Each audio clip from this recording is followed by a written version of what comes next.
I've noticed that with massive layoffs across public and private sector over these last 6 months, I am asked even more frequently by people on here, how do I interview in a way that helps me suss out the toxic workplaces and abusive bosses? I think that speaks volumes to people being done with the way work has been. Because I'll answer this question.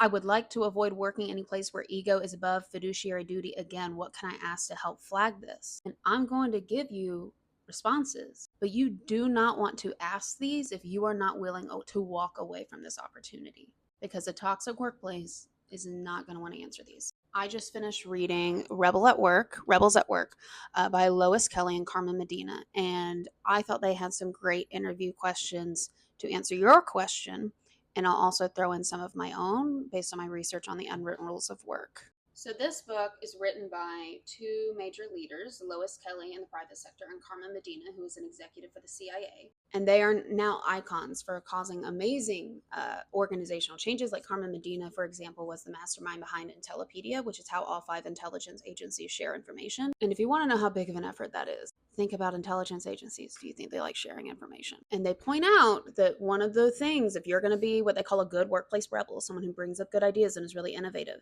who your boss is really matters. And so they recommend these questions. What is the organization trying to achieve? How do you measure success? What's possible that hasn't yet been done in this field, company, or organization?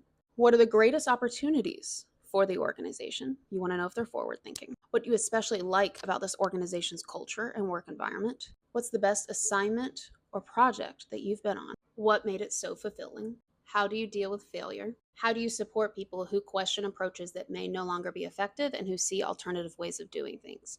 Do not ask that if you are not willing to walk away from this job, but it's a great question.